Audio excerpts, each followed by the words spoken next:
ওম জয়ন্তী মঙ্গলা কালী ভদ্রকালী কপালিনী দুর্গা শিবা ক্ষমা ধাত্রী সাহা সদা নমস্তুতে।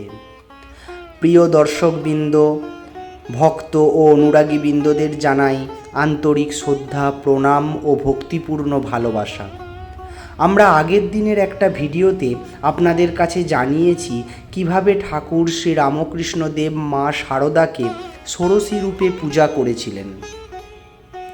আজকের এই বিশেষ আলোচনায় আমরা জানব আজকের এই ফলাহারিণী কালী পুজোর মাহাত্ম্য, তার আধ্যাত্মিক গুরুত্ব এবং শ্রী শ্রী রামকৃষ্ণ পরমহংসদেবের জীবনের সাথে এর গভীর সম্পর্ক। হিন্দু শাক্ত মতে প্রতি অমাবস্যায় মা কালীর পূজা করা হয়, কিন্তু বছরের বিভিন্ন অমাবস্যায় মা বিভিন্ন রূপে পূজিত হয়ে থাকেন। যেমন কার্তিক অমাবস্যায় দীপান্বিতা কালী পূজা এবং জ্যৈষ্ঠ অমাবস্যায় ফলাহারিণী কালী পূজা। ফলাহারিণী কালী পুজোর অর্থ হল যিনি জীবনের সমস্ত অশুভ ফল হরণ করেন এবং শুভ ফল প্রদান করেন। অর্থাৎ মা কালী এখানে আমাদের জীবনের পাপ, দুঃখ, বাধা এবং অশুভ শক্তিকে হরণ করেন, জীবনে শান্তি, সমৃদ্ধি ও কল্যাণ দান করেন। মা কালী নানা রূপে পূজিত হন: দক্ষিণাকালী, ভদ্রকালী, শ্মশানকালী, সিদ্ধকালী, মহাকালী, রক্ষাকালী ইত্যাদি। ভক্তের কাছে তিনি কখনো আনন্দময়ী, কখনো ভবতারিণী, আবার কখনো ব্রহ্মময়ী রূপে প্রকাশিত হন। তিনি একাধারে ভয়ঙ্কর রূপ ধারণকারী, আবার অন্যদিকে পরম করুণাময়ী মাতৃস্বরূপা। ফলহারিণী রূপে মা আমাদের জীবনের অন্ধকার দূর করেন, কর্মফল হরণ করেন এবং শুভ শক্তির বিকাশ ঘটান।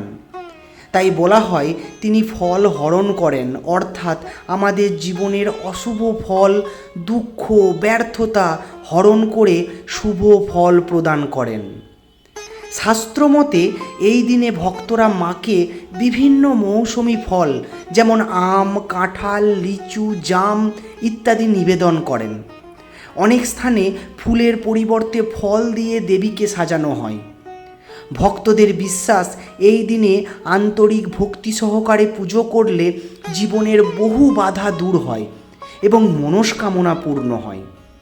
অনেক ভক্তের মধ্যে একটি প্রচলিত বিশ্বাস রয়েছে যে এই দিনে একটি নির্দিষ্ট ফল দিয়ে মাকে পুজো করে মনস্কামনা জানিয়ে সেই ফল সংরক্ষণ করা হয়।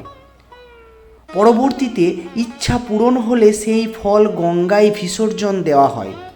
তবে এটি সম্পূর্ণই ভক্তদের বিশ্বাস ও আচার।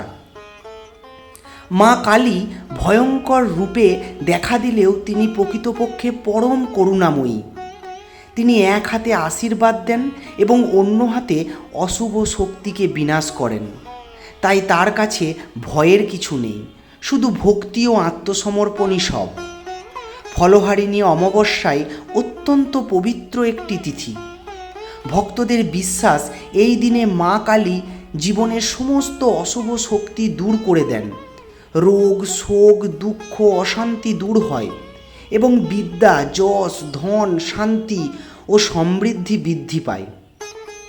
এই পূজার সঙ্গে শ্রী শ্রী রামকৃষ্ণ পরমহংসদেবের জীবনের এক গভীর সম্পর্ক রয়েছে। দক্ষিণেশ্বর মন্দিরে এই ফলহারিণী অমাবস্যার দিনে তিনি শ্রী শ্রী মা শারদা দেবীকে ভবতারিণী রূপে পূজা করেছিলেন, যাকে ষাড়শী পূজা বলা হয়ে থাকে।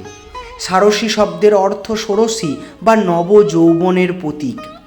এই পূজার মাধ্যমে ঠাকুর শ্রী রামকৃষ্ণ দেব তার সমস্ত সাধনা, অহংকার, ইচ্ছা, কামনা এবং জাগতিক আকাঙ্ক্ষা সম্পূর্ণভাবে মায়ের চরণে সমর্পণ করেছিলেন।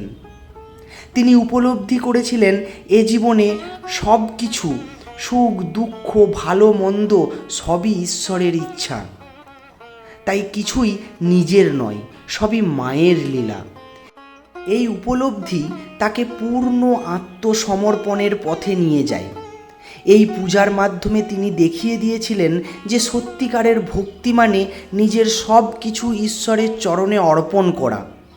যখন মানুষ নিজের অহংকার ত্যাগ করে সম্পূর্ণভাবে ঈশ্বরের শরণাগত হয়, তখনই জীবনে প্রকৃত শান্তি আসে। ফলহারিণী কালী পূজা আমাদের শেখায় জীবনের সব অশুভ চিন্তা, কামনা, অহংকার এবং দুঃখে মায়ের কাছে অর্পণ করতে হয়। মা কালী সেই সব অশুভ শক্তি হরণ করে আমাদের জীবনে শুভ শক্তি প্রতিষ্ঠা করেন।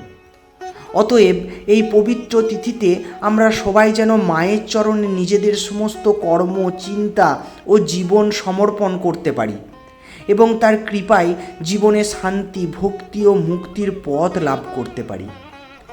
ওম শান্তি, ওম শান্তি, হরি ওম তৎসৎ। আজ এতটুকুই। ভালো থাকুন, সুস্থ থাকুন, এই প্রার্থনা করি ঠাকুর মা স্বামীজির কাছে। আর আমার এই ভিডিওটি, এই ছোট্ট প্রয়াসটি যদি আপনাদের ভালো লেগে থাকে তাহলে লাইক করুন এবং কমেন্টে আপনাদের মূল্যবান মতামত জানান এবং ভিডিওটি ভালো লাগলে শেয়ার করে অন্যদের দেখার সুযোগ করে দিন। জয় ঠাকুর, জয় মা, জয় স্বামীজি। ধন্যবাদ।